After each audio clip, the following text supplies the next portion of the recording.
السلام علیکم ورحمۃ اللہ وبرکاتہ۔ جی برادران فن، آج ہم جو ہے کھانسی پہ بات کرتے ہیں۔ کھانسی کیا ہے، اس کے اسباب کیا ہیں، اور مختلف پیتھیز میں اس کو کیسے ڈیل کیا جاتا ہے، اس کی علامات کیا ہیں اور اس کا علاج کیا ہے۔ طب کے اندر قصبۃ الرئہ، ہوا کی نالی کی سوزش، اس سے کھانسی پیدا ہوتی ہے، اور یہی جب شدت سے بگڑ جاتی ہے تو پھیپھڑوں کے غیر طبعی افعال جو ہے وہ دمہ کی شکل اختیار کر لیتے ہیں۔ اس کے لیے ہم یہاں تک پہنچنے سے پہلے بلغم اور اس کی اقسام پہ بات کریں گے تاکہ ہمارا یہ چیپٹر آسانی سے کلوز ہو اور ہمارا کانسیپٹ کلیئر ہو۔ اخلاق کے اندر جب ہم پڑھ کے آتے ہیں تو غذا جب اپنی شکل بدلتی ہے، محلول کی شکل میں آتی ہے، اس میں استحالہ ہوتا ہے، تو اخلاط پیدا ہوتے ہیں جو کہ طب کے مطابق 4 ہیں۔ وہاں اخلاط کی جو پیدائش ہے اس کو سمجھ لینے سے یہ مسائل ہمارے حل ہوتے ہیں۔ اخلاط اس کی طبعی اور غیر طبعی اقسام میں جب ہم پہنچیں گے تو طبعی اقسام میں آپ یہ دیکھیں گے کہ صفراء، سودا، بلغم اور طب قدیم کے مطابق خون، جبکہ قانون مفرد اعضاء کے مطابق خون مرکب الاخلاط ہے۔ طبعی حالت یہ ہوتی ہے کہ وہ جگر میں پیدا ہو اور جسم کے اندر اپنے مطلوبہ افعال سر انجام دے جو اس کے ذمہ لگے ہوتے ہیں، تو وہ طبعی خلت ہے۔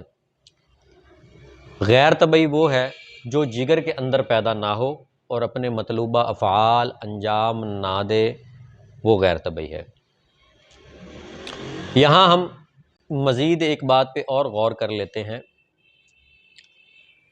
کہ یہ جو بلغم ہے، اس بلغم غیر طبعی کی جو اقسام ہے اس کے اندر یہ سارا راز موجود ہے، اور اگر ہم اس کو سمجھ گئے تو یوں سمجھے کہ آپ جسم کے اندر جتنے بھی بہنے والی رطوبتیں ہیں ان کا آسانی سے علاج کر سکتے ہیں، اور یہ ایک بہت بڑا میکنزم ہوگا۔ تو جو طبعی خلت ہے اس کے اندر طبعی بلغم جو ہے اس کے اندر خون کے اوصاف موجود ہوتے ہیں، اس کو آپ کچا خون بول سکتے ہیں۔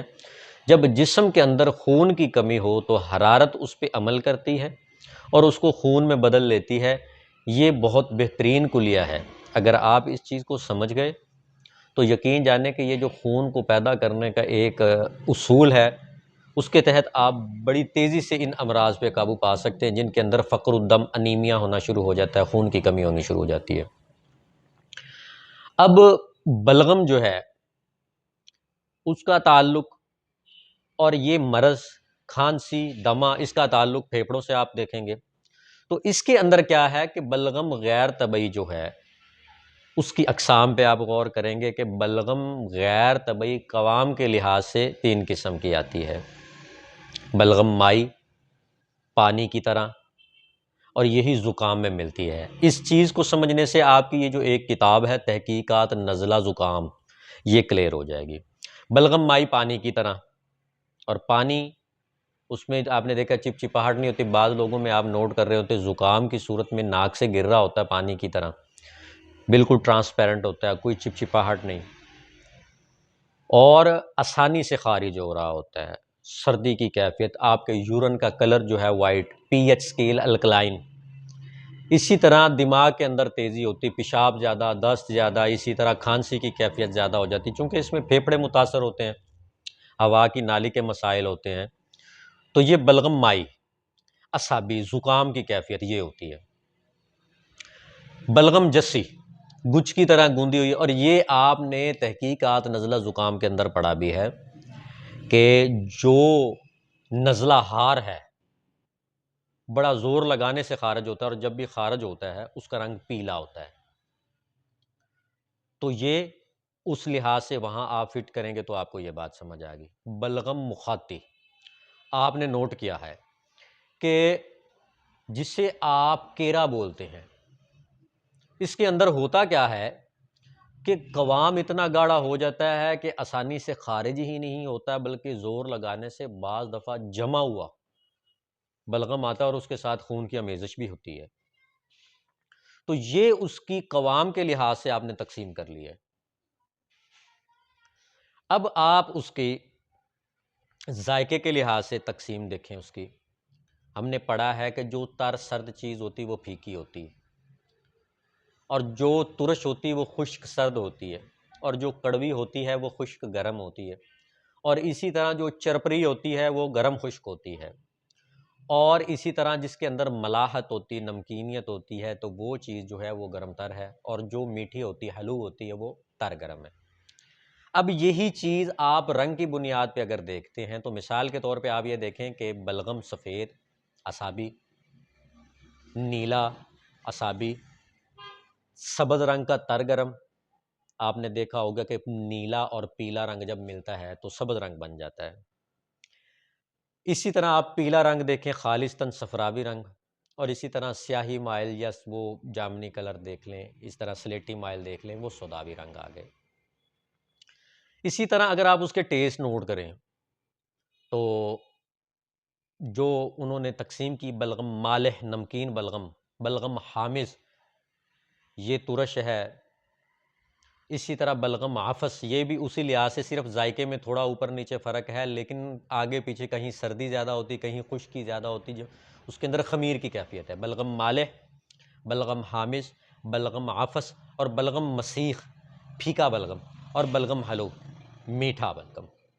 تو یہ ذائقے ہیں، ذائقوں کے لحاظ سے بھی اگر آپ نوٹ کر لیں تو آپ کو وہ تمام تقسیم مل جاتی ہے کہ کون سا بلغم ہے، کون سا رنگ ہے، کہاں یعنی کہاں میں جا کے پھنسا ہے، اور کس چینل سے آپ نے اس کو کھول کے نکالنا ہے۔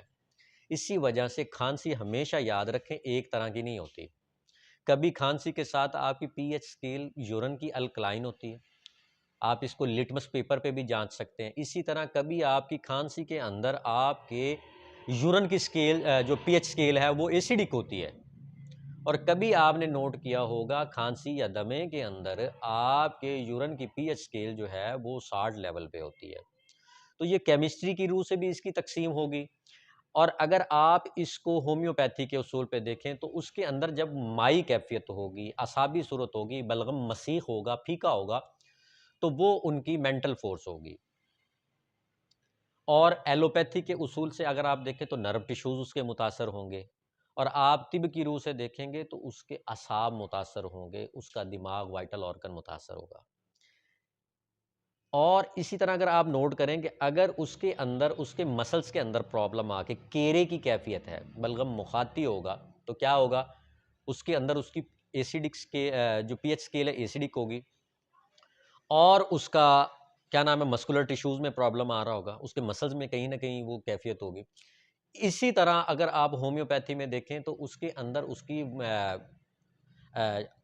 قوت حیوانی کی جو صورت ہے جسے ہم اینیمل فورس بولتے ہیں وہ زیادہ ہوگی، اور طب کے اندر مسکولر ٹیشوز عضلات اس کے متاثر ہوں گے۔ یہ آپ کی کیرے کی کیفیت آ گئی۔ اب آ جاتے ہیں نزلہ ہار کی طرف۔ وہاں کیا ہوگا، آپ کی نیچرل فورس ہوگی، بائل ہوگا، ایپیتھیلیل ٹیشوز ہوں گے اس کے، اور اس کے ساتھ اس کے غدود متاثر ہوں گے، گلینڈز متاثر ہوں گے۔ تو یہ ایک اس کو بائل سے لنک کر دیں، تو یہ ایک سادی جو ہے نا پراپر تقسیم ہوگی، آسانی سے آپ اس کا رنگ، اس کا ذائقہ، اس کا قوام، اس کو دیکھ کے آپ اس کا علاج کر سکتے ہیں آسانی سے۔ ایک چیز یہاں پہ غور کریں، آپ کو ایک اور چیز معلوم ہوگی کہ اسی طرح تشنجی کیفیت ہے۔ یاد رکھیں کہ جو تحریک ہے، تحریک کی انتہا تشنج پیدا کر دیتی ہے، تشنجی کیفیت شروع ہو جاتی ہے، اور تسکین کی انتہا تقدیر کی صورت پیدا کر دیتی ہے، اور تحلیل کی انتہا فالج کر دیتی ہے۔ یہی وجہ ہے اس اصول پہ اگر آپ دیکھیں گے کہ دمے کے اندر تشنجی صورت پیدا ہو جاتی ہے، کبھی اس کے اندر تسکینی صورت میں اس قدر بلغم گر چکا ہوتا ہے کہ پھیپھڑوں کی سکڑنے کی الاسٹیسٹی کی کیفیت ختم ہو جاتی ہے، اس کا سکڑنا اور پھیلنا ویسا نہیں رہ جاتا۔ اور اسی طرح کبھی گرمی کی جاتی سے اس طرح رطوبتیں جل کے پھیپھڑوں کے اندر آ جاتی ہے۔ آپ نے یہ صورت دیکھی ہوگی کہ نزلہ حرارہ پیلے کے رنگ کا بلغم خارج ہونا شروع ہو جاتا ہے۔ تو علاج کے اندر اب آپ کے لیے بہت ساری آسانی ہو جاتی ہے. یہاں پہ اگر آپ کسی بھی پیتھی سے تعلق رکھتے ہیں آسانی سے اس کا علاج کر سکتے ہیں. اگر تو زکام ہے کچھ بھی نہیں، آپ نے ترفلا استعمال کرنا ہے، اتھری پھل ترفلے سے ہی نکلا کوئی بھی دے دیں، کشنیز دے دیں، نبض کے مطابق آپ نے چلنا ہے. اتھری پھل قدوس دے سکتے ہیں آپ، اتھری پھل، کشنیز، اس طرح اور بھی کوئی دیکھ لیں. اتھری پھل ہوگی، اتھری پھل منڈی دے سکتے ہیں اگر وہ زیادہ مسائل آپ کے آنکھوں پہ آ رہے ہیں. اب یہاں پہ اگر اس بات کی ہمیں سمجھ آ جاتی ہے تو آپ سمپل کوئی بھی چیز، دار چینی دے دیں، کاکڑا سنگی دے دیں، غذا کے اندر کوئی بھی بیسن کی شکل دے دیں، چنے کی شکل دے دیں. اس کے اندر آپ کیا کر سکتے ہیں، مثال کے طور پہ آپ بیسن کی روٹی، بیسن کا حلوہ، بیسن کے پکوڑے، بیسن کی کوئی بھی چیز لے لیں، چنے لے لیں، چنے شوربہ دار لے لیں، دیسی گھی، بھنا ہوا گوشت لے لیں، کباب لے لیں. مقصد آپ نے کیا کرنا ہے کہ پانی جب زیادہ ہو جاتا ہے نا، آپ نے دیکھا لاش جب ڈوبتی ہے تو پھول جاتی ہے، تو کپڑا پانی میں ڈالتے ہیں وہ پھول جاتا ہے، اس کو نچوڑ کے آپ تار پہ ڈالتے ہیں. تو مقصد کیا ہے کہ آپ نے اس کے اندر نچوڑ پیدا کرنا ہے، رطوبتیں بھری ہوئی ہیں، آپ نے صرف نچوڑنا ہے اس کو. تو اس کے اندر آپ نے کوئی بھی ایسیڈک چیزیں دینی، خشک چیزیں دینی. سائنس کا اصول ہے سردی سے ہر چیز سکڑتی، خشکی سے ہر چیز پھٹتی ہے، گرمی سے ہر چیز پھیلتی ہے، اور تری سے ہر چیز پھول جاتی ہے. ہم نے اس اصول پہ اس کو ڈیوائیڈ بھی کیا، فزکس کو بھی دیکھا ہے، کیمسٹری کو بھی دیکھا ہے، بایو کو بھی دیکھا ہے، ایلوپیتھی کو بھی دیکھا ہے. ہر چیز کو ایک لڑی میں پرو کے لے کے آ رہے ہیں تاکہ کوئی بھی شخص یہ نہ کہے کہ یہ کیا تھا، کیا جن تھا. نہیں، تو نبض بھی پھولی ہوئی ہوگی. تو آپ نے رطوبات کو نچوڑنا، خشک چیزیں دینے، جیسے پانی کے اوپر مٹی ڈالتے ہیں نا تو وہ خشک ہو جاتا ہے. ٹھیک ہے، اب ہمارا اگلا مرحلہ ہے کہ خشکی کی زیادتی ہو جاتی ہے اور آپ کی باڈی کے اندر وہی کائنات کے اندر مادے کی جو 3 حالتیں ہیں، گیس، مائع اور ٹھوس. تو جو ٹھوس فارم تھی ہم نے اس کو ڈسکس کر لیا. اب یہاں پہ گیس کے اندر ہم ڈسکس کر رہے ہیں جسے آپ کیرا بولیں گے. تو کیا ہے گیس؟ بہت زیادہ کھانسنے سے کچھ بھی نہیں نکلتا، خشک کھانسی آپ اس کو بول دیتے ہیں. تو یہ چیز آپ نے یہاں پہ دیکھنی کہ کیا کرنا ہے کہ ایسے مریض کے مسکولر ٹیشوز کے اندر پرابلم ہے، اینیمل فورس ہوتی ہے، صداع کا تعلق ہوتا ہے، دل کے اندر انقباضی کیفیت ہوتی ہے، خشکی ہوتی ہے. آپ نے یہاں پہ کیا کرنا ہے، آپ نے اس کے غدودوں کو چھیڑنا. سمپل کشتے شیری دے دیں، ملٹھی دے دیں وقت کے مطابق. اسی طرح آپ اس کے اندر دیسی گھی کے اندر، وہ دودھ کے اندر دیسی گھی، شہد دے دیں، اجوائن دیسی دے دیں. نبض کے مطابق معالج جو ہے اس کی قابلیت پہ منحصر ہے کہ اس نے کیا دینا ہے. تو یہاں پہ آپ نے اس اصول پہ علاج کرنا ہے. آگے جو ہمارا تیسرا مرحلہ ہے، تیسرے مرحلے میں ہم نے کیا دیکھنا ہے کہ جب آپ نے دیکھنا کہ نزلہ ہار ہے، اس کے گلینڈز میں پرابلم ہے، اس کے جسم کے اندر کیا ہے، ہم نے گیس کو مائع حالت دے دی، ٹھیک ہے، حرارت دی، پگھلایا، اس کو ختم کیا. اب جہاں پہ جو مائع حالت ہے اس کے اندر گلینڈز میں پرابلم ہے، ہارمونل ایشو آ جاتے ہیں اس کے ساتھ ساتھ، اس کی نیچرل فورس کام کر رہی ہے، اس کے غدود جو ہیں اس کے اندر پرابلم آ رہا ہوتا ہے، تو نزلہ آ رہا ہوتا ہے اس کی حالت میں. لوک سپستان دیں، لوک خیار شمبر دیں، کچھ بھی دیں، مقصد اس طرح یہاں پہ لوک اچھے کام کریں گے اور یہاں پہ ملٹھی اچھا کام کرے گی. کوئی بھی ایسا فارماکوپیا کے اندر سے آپ کوئی بھی چیز اٹھائیں، لگائیں جو آپ کو ضرورت کے مطابق نظر آ رہی ہو. اور اگر تو سمپل کھانسی ہے تو دیسی گھی جو ہے اس کے اندر آپ سوجی کا حلوہ بادام ڈال کے دے دیں، اچھا کام کرتا ہے، بہت بہترین کام کرتا ہے. دیسی گھی کے ساتھ بادام بھون لیں، حلوہ سا بنا لیں، وہ کھا لیں. اسی طرح دودھ سوئیاں اچھا کام کرتی ہیں، یہاں پہ پائے بہت اچھا کام کرتے ہیں کیونکہ وہ پگھل چکا ہے نا، گرمی کی زیادتی سے وہ پگھل کے اپنے قوام کے اندر خرابی لا چکا ہے نا. کوئی بھی لیس دے دیں آپ، وہاں پہ سری پائے کھلا دیں، وہ فوری اس کے اندر وہ کیفیت لے آئے گا. لوک بھی اسی اصول پہ لیس پیدا کر کے لوبریکیٹ کرے گا، اس کے اندر قوت انجماد پیدا کر دے گا. جیسے آپ نے دیکھا پگھلی ہوئی چیز کو دوبارہ جمانے کے لیے تھوڑی سی تبرید، تسکین، انتہا تقدیر، جیسے آپ نے اس کو جما کے پھر برف کی طرف لے جانا ہے. اگر کوئی زیادہ ہی ایسی کیفیت ہے تو وہاں پہ آپ جا کے راد صورت میں بھی اس کا علاج کر سکتے ہیں اگر تو وہ اس حالت تک طبیعت پہنچ چکی ہے. تو یہ وہ تمام بنیادی اصول ہیں، اگر آپ اس کو سمجھ گئے تو جسم کے اندر بہنے والے لیکوریا، اس کا رنگ، اس کی قوام کی کیفیت، اس کی بدبو سے آپ اندازہ لگا کے اس کا علاج کر سکتے ہیں.